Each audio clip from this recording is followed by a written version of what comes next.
2020년 10월 셋째 주 구역 모임 소그룹 성경 나눔 해설 영상입니다. 오늘 영상은 예레미야 8장 4절부터 17절까지의 말씀, 그리고 제목은 종교가 독이 될 때입니다. 먼저 흐름 살펴보기를 보겠습니다. 큰 그림으로 보면 오늘 본문이 1장 1절부터 10장 25절 사이에 있는 이야기 중에 한 부분입니다. 먼저 하나님께서 예레미야를 부르셨고 예레미야를 통해 자기 백성에 대한 하나님이 그 죄를 고소하시는 부분, 그리고 이어 거짓 예배와 거짓 신뢰를 밝히는 부분으로 이어집니다. 그 중에 오늘 본문은 진정한 치료는 없다 라는 큰 주제, 큰 틀 안에서 기록된 말씀입니다. 그럼 성경 속으로 말씀을 함께 보겠습니다. 먼저 첫 번째 질문인데요. 하나님께서 유다 백성들을 보시며 의아하게 여기시는 사실은 무엇입니까? 큐티책과는 달리 4절부터 7절로 보시면 좋을 것 같습니다. 누구나 넘어지면 일어나고 떠나가면 돌아오는데 지금 유다 백성들은 떠나가기만 하고 돌아오지 않는다 라고 답을 할 수 있습니다. 이 말은 백성들이 하나님의 정반대편에 서서 계속 하나님이 하지 말라고 하시는 우상을 섬기고 악한 일을 행하는 그런 일들만을 계속 반복하고 있음을 고발하는 내용이죠. 그래서 하나님께서 탄식하시고 이것이 장차 임하게 될 심판의 이유가 되기도 합니다. 이어서 두 번째 질문입니다. 당시 백성들의 행태는 어떠했으며 그 모습을 바라보는 예언자와 제사장들의 반응은 어떠했습니까? 10절 하반절부터 12절 상반절까지의 말씀을 보면 그 답이 분명하게 나와 있죠. 모두가 자기 입속만을 채우며 사기를 쳐서 재산을 모은다. 그들이 그렇게 역겨운 일들을 하고도 전혀 부끄러워하지도 않았고 얼굴을 붉히지도 않았음을 밝히고 있습니다. 이러한 표현이 7절, 8절, 9절에도 계속 이어지고 있는데요. 본문 7절에는 백성들이 여호와의 규례를 알지 못한다 라고 하였고 8절에서는 서기관의 거짓의 붓이 거짓되게 하였다. 즉 백성들이 여호와의 말을 버리고 아무런 삶의 변화가 없이 일관된 모습으로 죄악을 행했다. 그래서 심판을 당하게 됐다는 것을 말해주고 있습니다. 그런데 백성들은 이러한 징계, 심판, 상처를 가볍게 여기고 계속 평안한 줄만 알았던 것도 같이 기억하시면 되겠습니다. 그리고 세 번째 질문입니다. 재앙 앞에 선 백성들이 외치게 될 탄식의 내용은 무엇입니까? 이 내용은 그들이 신앙을 왜곡한 이유가 무엇임을 보여줍니까? 이 질문에 대해 이런 답을 할 수 있습니다. 우리가 고대한 것은 평화였는데 좋은 일이라고는 하나도 없다. 우리는 이 상처가 낫기만을 고대하였는데 오히려 무서운 일만을 당하고 있다. 백성들이 잘못된 메시지를 들었고 또 그 메시지만을 좋다고 여겼고 이로 인해 목적과 수단이 뒤바뀌어 버렸습니다.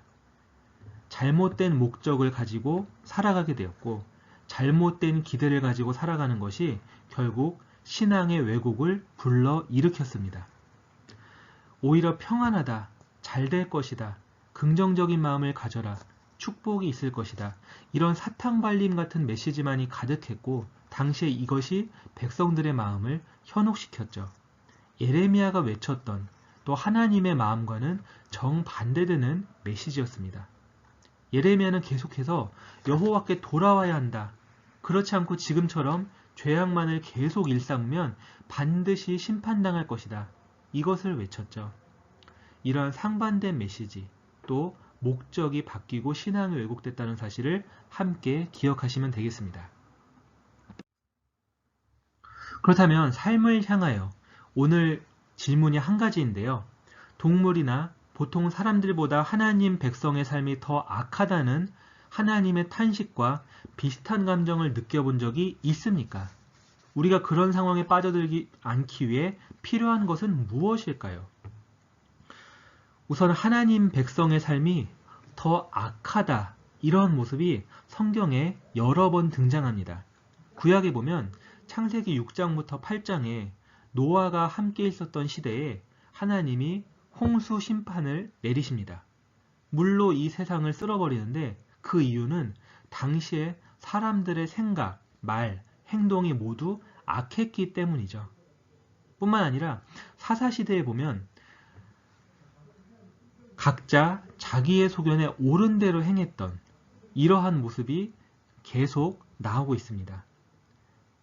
악순환이 반복되고 죄를 짓고 잠시 회개하며 사사를 통해 구원을 얻는 듯해 보이지만 또다시 죄악을 저지르는 그러한 악한 모습이 반복이 되는 모습을 우리가 보게 되죠. 신약 때도 마찬가지입니다. 예수님 오시기 전에는 약 400년이 넘는 동안 아무런 선지자를 통해서 말씀하시지 않았습니다. 그런데 그때 예수님께서 오셨죠. 또 세례 요한이 예수님보다 앞서 회개를 선포했습니다. 그러나 당시 있었던 바리새인, 서기관, 대제사장 같은 유대 종교 지도자들은 달랐습니다. 그들이 가진 권력, 기득권을 유지하기 위해 애썼고 결국은 예수님을 십자가에 못 박혀 죽게 만드는 일에 앞장섰던 모습을 우리가 볼 수 있죠. 현재 한국교회나 우리의 가정, 직장, 구역에서도 계속 상반되는 모습이 나타날 수 있음을 우리가 기억해야 합니다. 우리가 듣고 싶어하는 메시지가 있고 하나님이 우리에게 전해주고 싶은 마음이 있습니다. 또 우리가 깨달아야 될 이 시대에서 붙잡아야 할 말씀이 있고 그렇지 않은 우리가 절대로 듣지 말아야 할 말씀이 있음을 함께 기억했으면 좋겠습니다. 종말의 때에 우리가 어떠한 삶을 살아가야 하고 어떠한 준비를 해야 하는가, 이것이 오늘을 사는 우리들에게 너무나 중요합니다. 우리가 그런 상황에 빠져들지 않기 위해, 다시 말해 죄를 짓고 하나님과 점점 멀어지는 그러한 모습을 가지지 않기 위해 필요한 것은 주님께서 반드시 다시 오신다, 이 믿음을 굳게 붙잡는 것입니다. 종말의 때를 살아가는 신앙을 우리가 바르게 붙잡는 것, 이것은 내가 속한 삶의 자리에서 소망을 붙잡는 모습입니다. 또 종말의 때를 준비하는 자는 예수님이 말씀하셨던 것처럼 자기 십자가를 지고 살아갑니다. 그 십자가를 지고 가는 삶에 주님께서 함께 하십니다.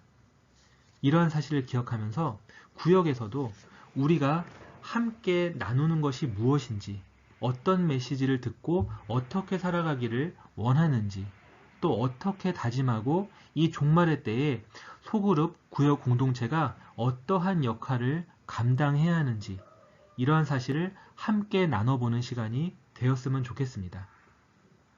점점 더 양극화되어가는 세상 속에서 하나님께서는 우리에게 소금과 빛의 사명을 다시 가지라고 말씀하십니다. 이것이 한국교회의 참된 회복으로 나아가는 길이고 우리 구역교회가 사는 일임을 기억하며 함께 이를 위하여 기도하며 또 삶에서 하나님이 원하시는 뜻대로 살아가시는 구역 되시기를 주님의 이름으로 축복합니다.